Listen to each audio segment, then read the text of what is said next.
কোনোদিন পিতামাতার চরণে ভক্তি করতে ভুলবেন না বাবা। এত বড় দেবতা আপনি ত্রিজগতে কোথাও পাবেন না। জননী জন্মভূমিশ্চ স্বর্গাদপি গরীয়সী, স্বর্গের থেকে শ্রেষ্ঠ হচ্ছে গর্ভধারিণী মা। পিতা স্বর্গ, পিতা ধর্ম, পিতা হি পরমন্তপ, পিতরি প্রতিমাপন্নে প্রিয়ন্তে সর্বদেবতা।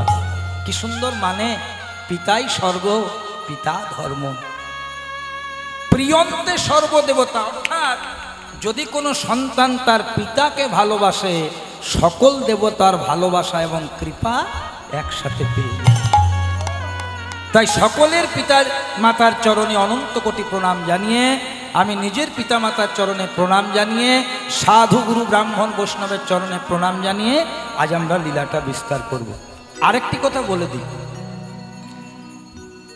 যত যত মাস আছে বাবা বাংলাতে, একবারই বৈশাখ থেকে চৈত্র পর্যন্ত, কেউ যদি কোনোদিন প্রশ্ন করে সর্বশ্রেষ্ঠ মাস কোনটি, কার্তিক মাস।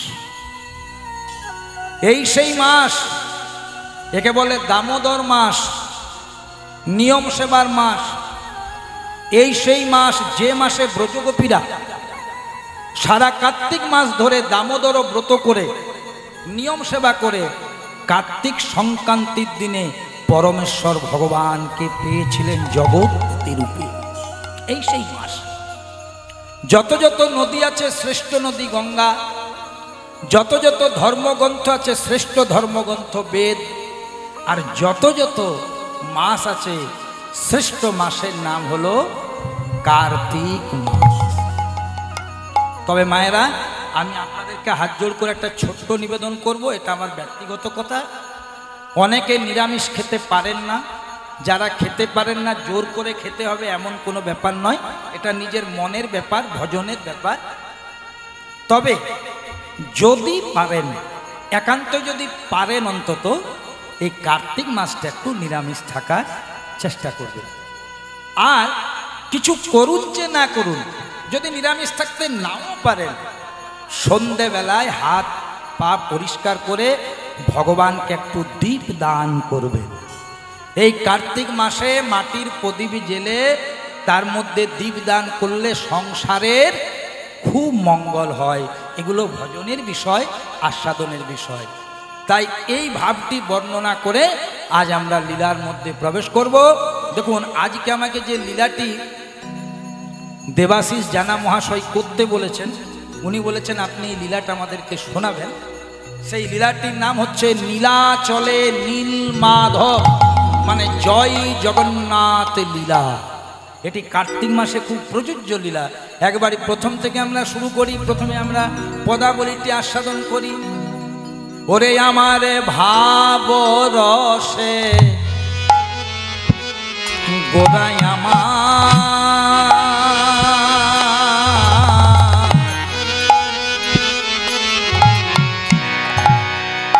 ভাব রসে গোদাই আমার,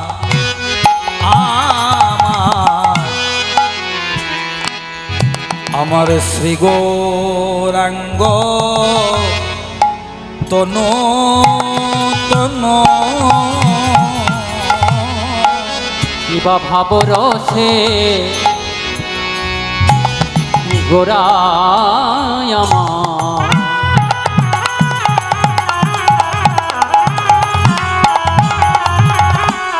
গোরাই আমার শ্রী গৌরাঙ্গ তনু তনু,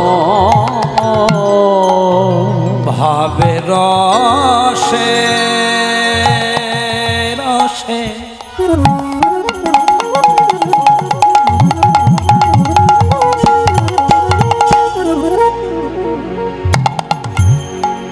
গোরা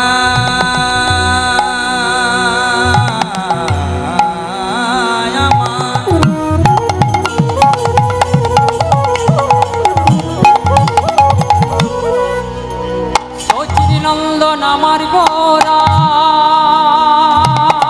আমার প্রাণের গোরা,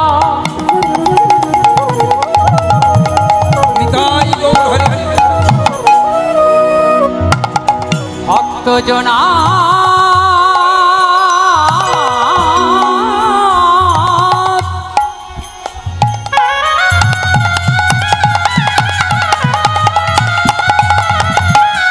ভক্তজনার প্রাণের গোরা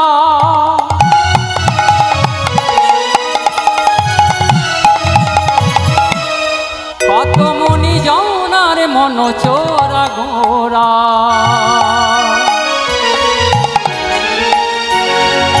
আমার সচি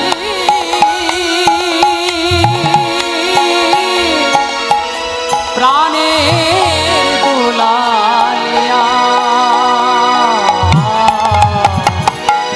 ভাবরছে গোরায় আমার গোরা ওগো সুচির দুলালিয়া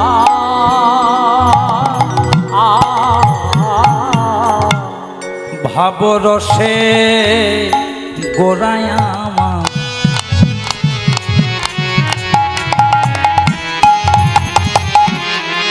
শ্রী সচিনন্দন নন্দন ভাবরসে গোরায় আমার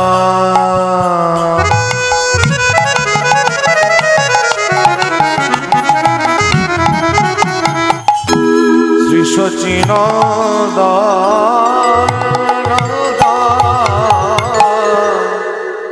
পদকর্তা মহাজন কলম দিচ্ছেন ভাবরসে গোরা আমার শ্রী সচিনন্দন। আবার ব্রজলীলা কথা গোরা গোরা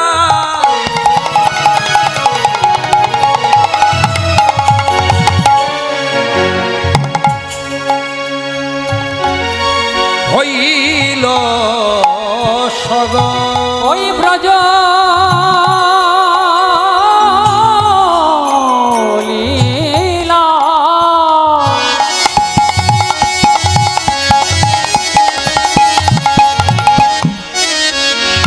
ওই ব্রজলীলা কথা গোরা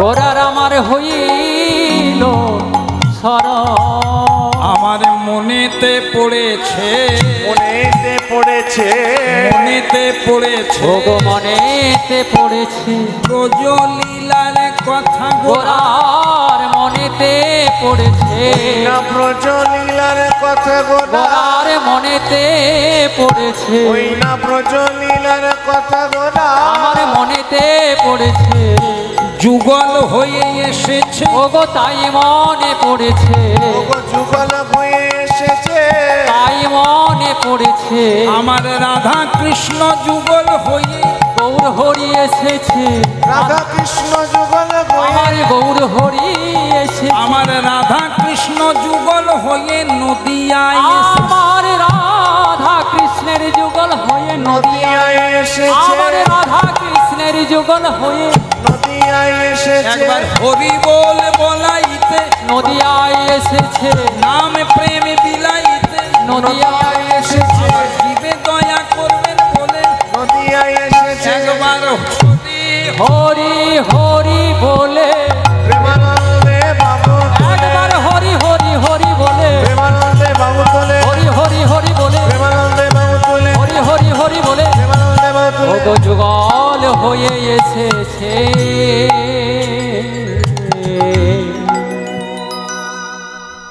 রাধা কৃষ্ণ একই আত্মা, দুই দেহ ধরি অনন্যে বিলাস রস আস্বাদন করি। আর সেই রাধা কৃষ্ণ দুয়ে মিলে কলিতে হলেন চৈতন্য গোসাই। লীলারস আস্বাদিতে দোহে এক হইলা ঠাই। ওমা দাপর যুগের গোবিন্দের গো আর রাধারানী রা, অন্তে কৃষ্ণ বাইরে রাধা। গোবিন্দের গো রাধারানী রা, তিনি আমাদের মাঝে হলেন গোরা। কোন গোরা? না পদকর্তা মহাজন বলছে যাকে তোমরা গৌরূপে দেখেছো সে কে জানো? নন্দের নন্দন যে শচী সুত হলো সে। নন্দের নন্দন যে শচী সুত হলো সে। নন্দের নন্দন যে শচী সুত হলো সে। ও নন্দের নন্দন যে শচী সুত হলো সে। বলরাম হইল নিতাই। ও গো বলরাম হইল নিতাই। বলরাম হইল নিতাই। ও গো বলরাম হইল নিতাই। ভজনিতাই ভজনিতাই ভজনিতাই ভজনিতাই। ভজনিতাই। কথাগুলো একটু মন দিয়ে শুনবেন। বলছে ভজনিতাই। কেন না ভজনিতাই।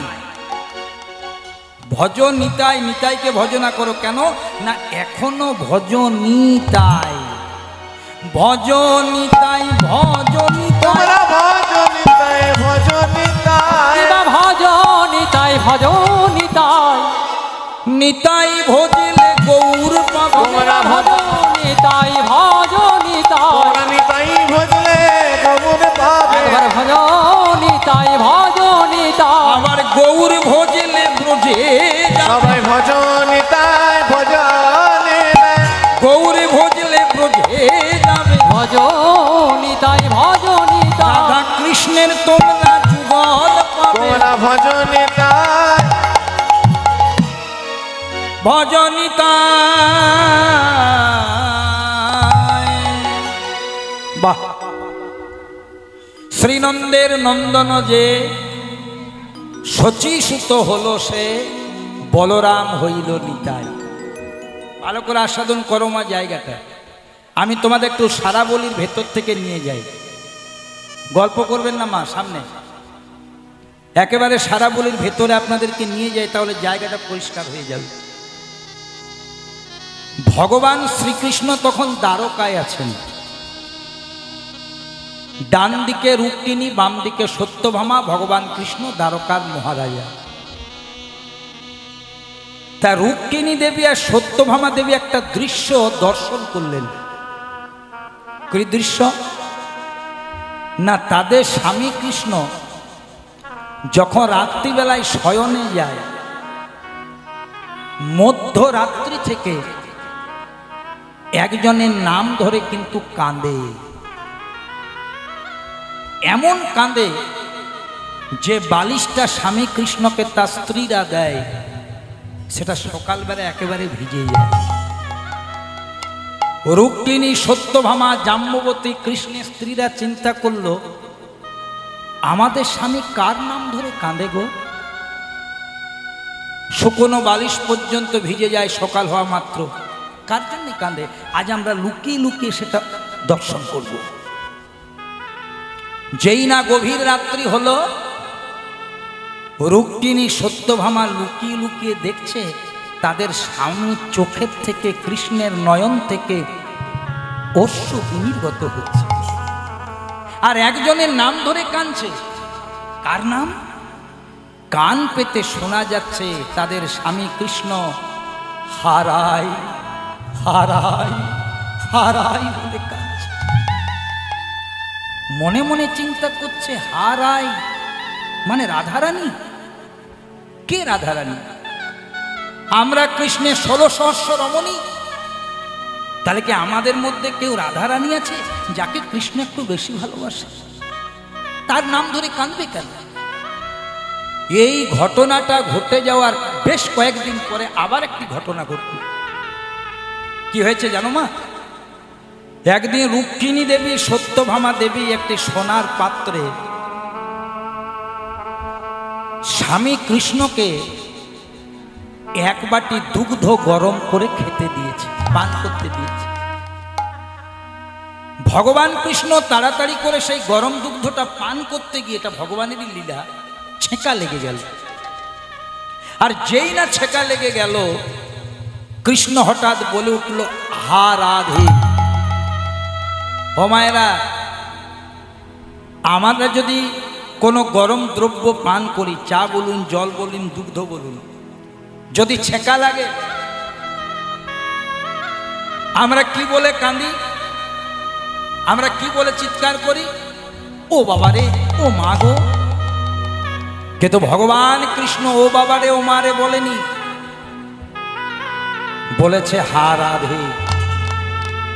তখনই রুক্মিণী সত্যভামার মনে আবার সংশয় হলো, তাহলে নিশ্চয় আমাদের মধ্যে কেউ রাধা আছে যাকে আমাদের স্বামী বেশি ভালোবাসে, তাহলে রাধার খোঁজ করতে হবে। সকল স্ত্রীগুলিকে এক জায়গাতে সমবেত করল। এই তোমার নাম কি? বলছে রুক্মিণী। এই তোমার নাম কি? সত্যভামা। এই তোমার নাম কি? জাম্ববতী। কিন্তু দেখছে রাধা তো পাওয়া যাচ্ছে না। তখন এক পাশে দাঁড়িয়ে দাঁড়িয়ে দেবশ্রী নারদ মুনি মৃদু মৃদু হাস্য করছে। রুক্মিণী, সত্যভামা, রাধা কি কখনো ঐশ্বর্যে মেলে? রাধা কি কখনো দ্বারকায় মিলে? রাধা রানীকে যদি দর্শন করতে যাও, আমার সাথে যেতে হবে মধুময় বৃন্দাবনে। বলে নিয়ে যাবে? বলে হ্যাঁ নিয়ে যাবো। এই ঢেকি জানে চাপো, নারদ মুনির বাহন। এই ঢেকি জানে কে চাপলো? রুক্মিণী সত্যভামা। উদ্দেশ্য কি? যার নাম ধরে তার স্বামী কাঁদে, তাকে দর্শন করতে যাবে রাধা রানী। এবার চলে যাচ্ছে কেমন ভাবে? আহা চলে রে, আহা চলে রে আমার মন, আমার মন, আমার মন, যমুনা পুলিনে যেথা মধুর বৃন্দাবন। গুলুধ্বনি। আহা চলে রে আমার মন, আমার মন, আমার মন, ওই যমুনা পুলিনে যেথায় আছে বৃন্দাবন। আগা চলে রে, আগা চলে রে আমার মন, আমার মন, আমার মন, যমুনা পুলিনে যেথায় মধুর বৃন্দাবন। আহা চলে রে আমার মন, আমার মন, আমার মন, ওই যমুনা পুলিনে যেথায় আছে বৃন্দাবন। যাব বৃন্দাবন,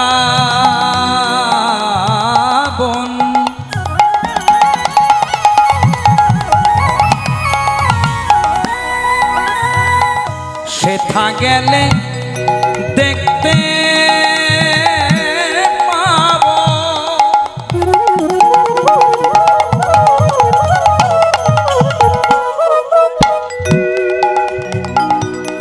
বাঁকা মদন মোহন।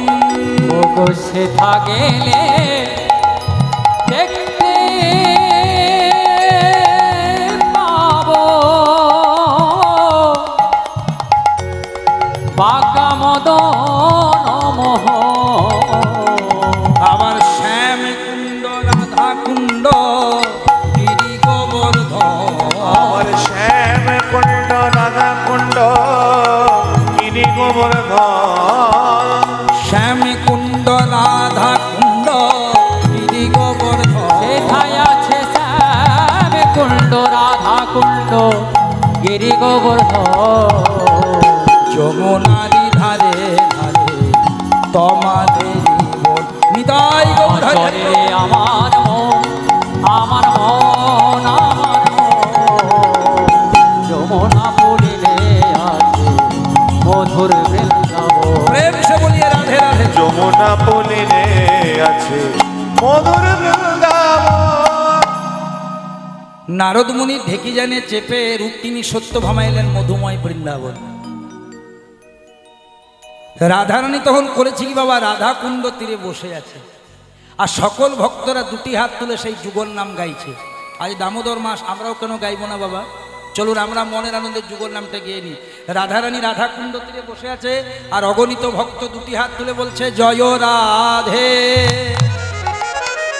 হ্যাঁ, একান্ত অসুবিধে না হলে হাত দুটি তুলবেন বাবা, কারণ গীতায় বলা আছে সর্বধর্মান পরিত্যজ্য মাম একং শরণং ব্রজ। ভগবানের চরণে যদি আপনি স্মরণ রাখতে পারেন, ভগবান নিশ্চয়ই কৃপা করবেন। এই দুটি হাত তোলা মানে ভগবানের কাছে নিজেকে সঁপে দেওয়া, আত্মসমর্পণ করা, সারেন্ডার করা। ভগবান কৃপা করতে বাধ্য হয়। ভাবছো বসে চলবে কিসে, তুমি ভাববার কে? তোমার ভাবনা তিনি ভাবছেন, শুধু তুমি ভাবো তাকে। তাই দুটি হাত তুলে ভগবানের নাম গাইতে হবে। আজ দামোদর মাস, কার্তিক মাস, এই জায়গাটি পবিত্র ধামে পরিণত হয়ে যাবে যদি দুটি হাত তুলে মনানন্দে ভগবানের গানটি গাইতে পারে। সবাই মিলে বলবেন জয় রাধে। মায়ের একটু উলুধ্বনি করে দাও তো। বাহ বাহ বাহ বাহ বাহ। জয় রাধে জয় রাধে, বলো রাধে রাধে।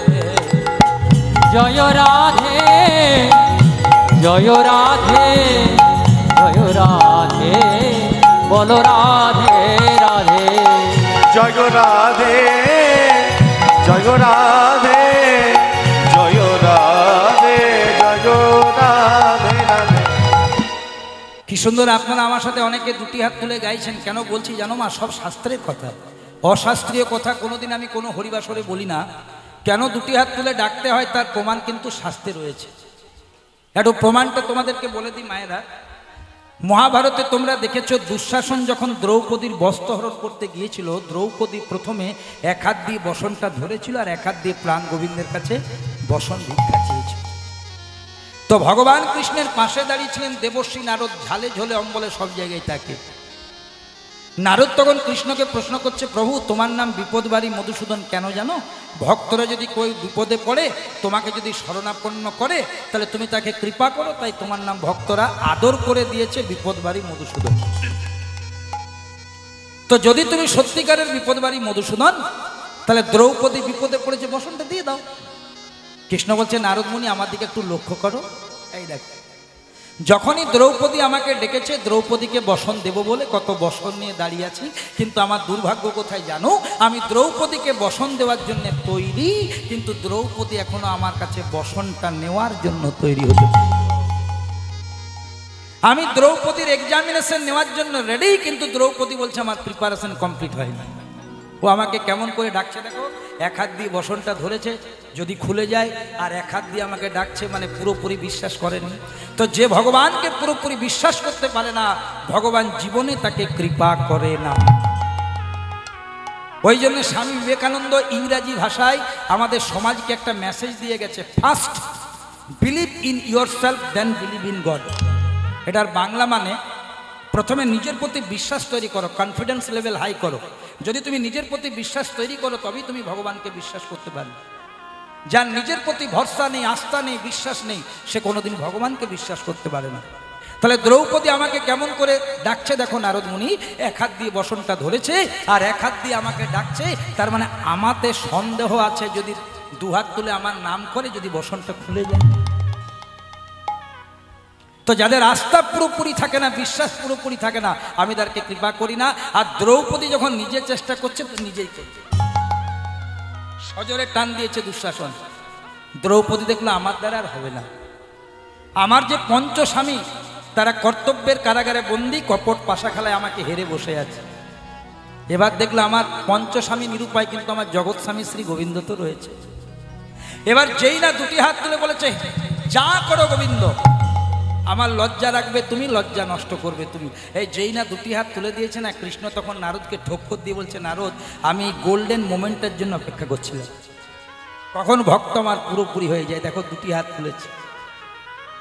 মায়েরা একটা কথা এখানে বলে রাখি, যে সমাজে নারী অপমানিত হয়, যে সমাজ নারীকে ছোট করে, সেই সমাজের অবক্ষয় হয়।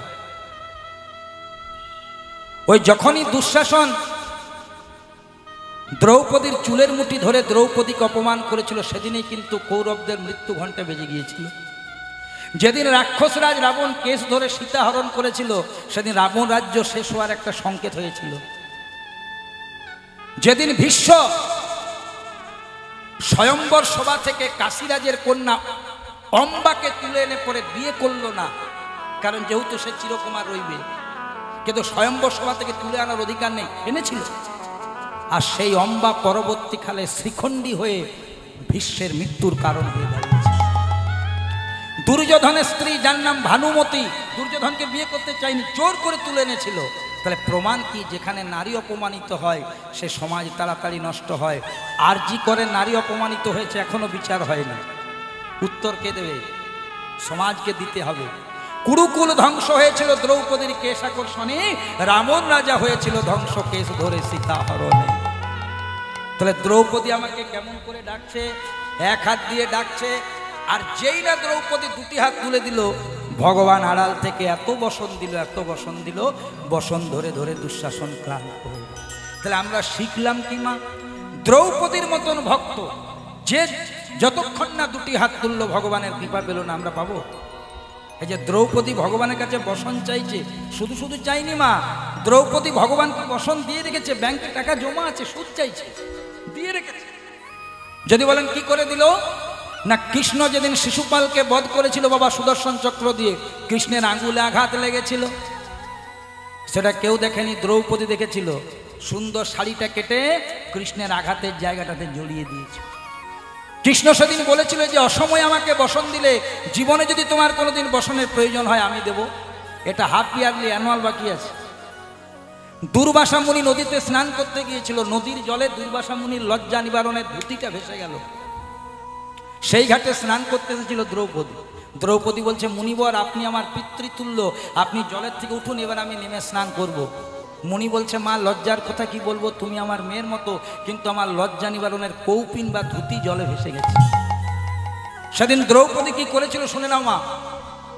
একটা ঝোপের আড়ালে গিয়ে নিজের শাড়িটা খুলেছিল, মাঝ বরাবর দু টুকরো করেছিল, এক টুকরো করে নিজে লজ্জা নিবারণ করেছিল, আর এক টুকরো মুনির দিকে ছুড়ে দিয়েছিল। মুনি সেই দ্রৌপদীর শাড়ির টুকরোটি পরে জল থেকে উঠে এসে পরে বলছে, তুমি কে মা? বলছে, আমি দ্রৌপদী। ও তুমি দ্রৌপদী? এই যে তুমি অসময়ে আমাকে বসন দিলে, জীবনে যদি তোমার কোনোদিন বসনের প্রয়োজন হয়ে যায়, পরমানন্দ গোবিন্দ তোমায় কৃপা করবে। তাহলে বাবা তার তো যোগ্যতা। তথাপি যতক্ষণ না দুটি হাত তুললো ভগবানের কৃপা পেল না। তাহলে আমরাও কি করে পাবো বাবা? চলুন সবাই মিলে দুটি হাত তুলে গাইব জয় রাধে। বাবুরা লজ্জা করে তোকে তুলে দাও, তুলে দাও। হ্যাঁ বাবা, ঠিক আছে। জয় রাধে জয় রাধে, বলো রাধে রাধে, বলো জয় রাধে জয় রাধে জয় রাধে, বলো রাধে রাধে। জয় রাধে জয় রাধে জয় রাধে জয় রাধে রাধে। শ্রীকৃষ্ণ গোবিন্দ হরে মুরারি, হে নাথ নারায়ণ বাসুদেবায়। ভজ শ্রীকৃষ্ণ ভজ শ্রীকৃষ্ণ গোবিন্দ হরে মুরারি, হে নাথ নারায়ণ বাসুদেবায়। ভজ শ্রীকৃষ্ণ গোবিন্দ হরে মুরারি, হে নাথ নারায়ণ হে বাসুদেবায়। জয় গোবিন্দ জয় গোবিন্দ জয় গোবিন্দ দামোদর মাধবে। জয় গোবিন্দ ও রাধা গোবিন্দ, জয় গোবিন্দ দামোদর মাধবে। সবাই মিলে বলুন জয় রাধে রাধে জয় রাধে, প্রেম সে বলিয়ে জয় রাধে, বলো রাধে রাধে। জয় রাধে জয় রাধে জয় রাধে জয় রাধে রাধে। নারদ মুনিকে সঙ্গে করে রুক্মিণী সত্যভামা পৌঁছে গেলেন বৃন্দাবনের মাঠে। ভালো করে লক্ষ্য রাখো বাবা, রাধারানী রুক্মিণী সত্যভামাকে দেখতে পেয়ে পিছন থেকে সামনের দিকে না ঘুরে বলছে, রুক্মিণী সত্যভামা এসেছ? তুমি কি করে জানলে যে আমি রুক্মিণী সত্যভামা? বলছে, সামনে এসো। ও রুক্মিণী ও সত্যভামা, আজ থেকে 2-3 দিন আগে সোনার বাটিতে করে তোমরা যে তোমাদের স্বামী দেবতা কৃষ্ণকে এক বাটি দুগ্ধ গরম করে দিলে একটু ঠান্ডা করে দিতে না? চমকে গেলেন রুক্মিণী সত্যভামা। দুগ্ধ পান করালাম দ্বারকাতে, খবর চলে এলো বৃন্দাবনে। দুগ্ধ পান করলেন আমাদের স্বামী কৃষ্ণ। খবর পেল কি করে রাধা, এই তুমি কি করে জানলে? এবার রাধারানী বলছে দেখো আমি কি করে জানলাম। রাধারানী নিজের জিহ্বাটি রুক্মিণী সত্যভামার সামনে তুলে ধরলেন। দেখলেন সেই জীবের মধ্যে প্রায় 4-5খানা বড় বড় ফোসকা পড়েছে। চমকে গেলেন রুক্মিণী সত্যভামা। দুগ্ধ পান করলেন কৃষ্ণ আর ছেঁকা পড়লো রাধারানীর জিহ্বায়। নারদ মুনির কাছে হাত জোড় করে বলছে নারদ মুনি এটা কি করে সম্ভব? বলছে এটাই সম্ভব। কেন জানো? রাধা কৃষ্ণ কোনো পৃথক সত্তা নয়, রাধা কৃষ্ণ এক আত্মা। রাধা কৃষ্ণ এক আত্মা দুই দেহ ধরি। রাধা কৃষ্ণ এক আত্মা দুই দেহ ধরি। অনন্যে বিলাসর আস্বাদন করি। ওই নয় অনন্যে বিলাসর আস্বাদন করি। সেই দুই মিলে কলিতে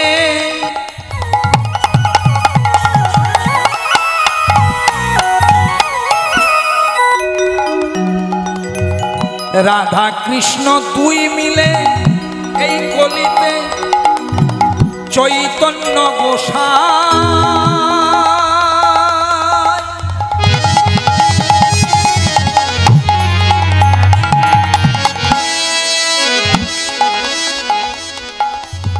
লীলার আস্বাদিতে দোহে একে হইলা ঠাই। রাধা কৃষ্ণ দুয়ে মিলে কলিতে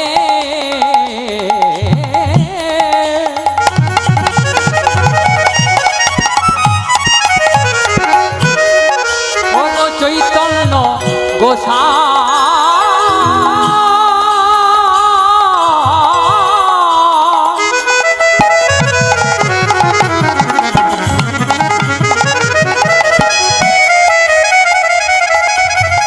ভাবরসে আস্বাদিতে দোহে এক হইল ঠাই। যেই রাধা সেই কৃষ্ণ, যেই রাধা সেই কৃষ্ণ, যেই রাধা সেই কৃষ্ণ দুইয়ে মিলে শ্রী চৈতন্য। যেই রাধা সেই কৃষ্ণ, আবার দুইয়ে মিলে শ্রী চৈতন্য। যেই রাধা সেই কৃষ্ণ একবার হরি হরি হরি বলে প্রেমানন্দে বাবু একবার হরি হরি হরি বলে প্রেমানন্দে বাবু একবার হরি হরি হরি বলে প্রেমানন্দে বাবু একবার হরি হরি হরি বলে প্রেমানন্দে বাবু সেই রাধা সেই কৃষ্ণ। বাসুদেব ঘোষ কহে করি জোড়া হাত। কি বাবা সুদেব ঘোষ কহে করি জোড় হাত। এই যে বাসুদেব ঘোষের পদাবলীটা গাইছে, এটা যদি একটু মন দিয়ে শ্রবণ করেন তাহলে লীলাটা আপনাদের কাছে পরিষ্কার হয়ে যাবে। বাসুদেব ঘোষ কহে করি জোড়ে হাত। বাসুদেব ঘোষ কহে করি জোড় হাত। যেই কৃষ্ণ বৃন্দাবনে, যে কৃষ্ণ, যেই কৃষ্ণ সেই গৌর। আবার নীলাচলে সেই তো জগন্নাথ। ওগো যেই কৃষ্ণ সেই গো নীলাচলে সেই তো জগন্নাথ।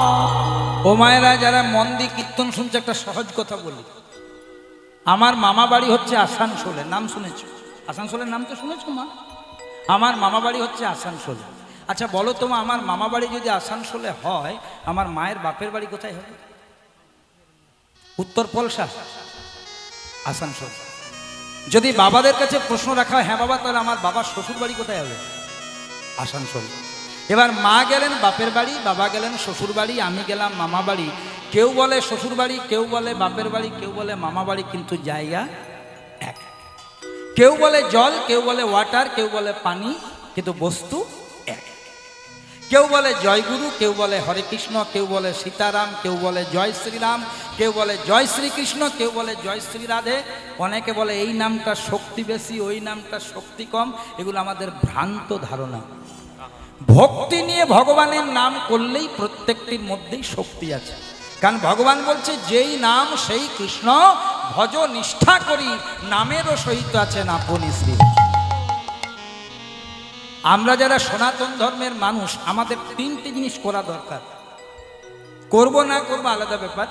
আমি সকলকে অনুরোধ করব, আঁশ খান, অম্বল খান, হ্যাঁ, তারপর আপনি মিথ্যা কথা বলুন, যা পারেন করুন, অন্তত একটা তুলসী কাঠের মালা গোলাটাতে দেন। অনেকে আমাদেরকে বলে, সব্যসাচী বাবু, শাস্ত্রে লেখা আছে তুলসী কাঠের মালা খেয়ে আঁশ খেতে নেই, মিথ্যে কথা বলতে নেই। ঠিক লেখা আছে, কিন্তু মা, যারা আঁশ অম্বল বেশি খাচ্ছেন, যারা একটু বেশি মিথ্যা কথা বলে ফেলছেন, আমার মতন, আমি মিথ্যা কথা বলি, আমি নিজে প্রমাণ করছি, যারা একটু আঁশ অম্বল খেয়ে ফেলছেন, যারা মিথ্যা কথা বেশি বলছেন, তারা তুলসী কাঠের মালাটা তাড়াতাড়ি পড়ুন। কারণ যাদের জ্বর এসে গেছে তাদের 650 প্যারাসিটামল তাড়াতাড়ি চার্জ করুন। যাদের জ্বর আসেনি পকেটে রাখুন, পরে খেলেও হবে। বাবা, সনাতন ধর্মের যে আপনি মানুষ, তার একটা কিন্তু প্রমাণ থাক। এই গলা একটা তুলসী কাঠের মালা। আর কি জানেন? নম নম তুলসী কৃষ্ণ প্রেয়সী, রাধা গোবিন্দ পদ যার অভিলাষী।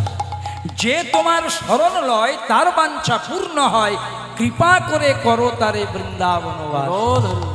এই তুলসী কাঠের মালার এমন পাওয়ার আছে, শক্তি আছে, এটা যদি আপনি কণ্ঠে ধারণ করেন কিছুদিন আর ভগবতের নাম সেবা করেন, আপনার কৃপা হবেই।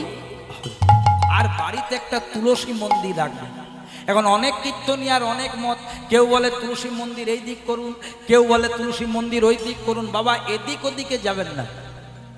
ধরুন তুলসী মন্দির ঈশান কোণে করতে হয়, উত্তর পূর্ব দিকে।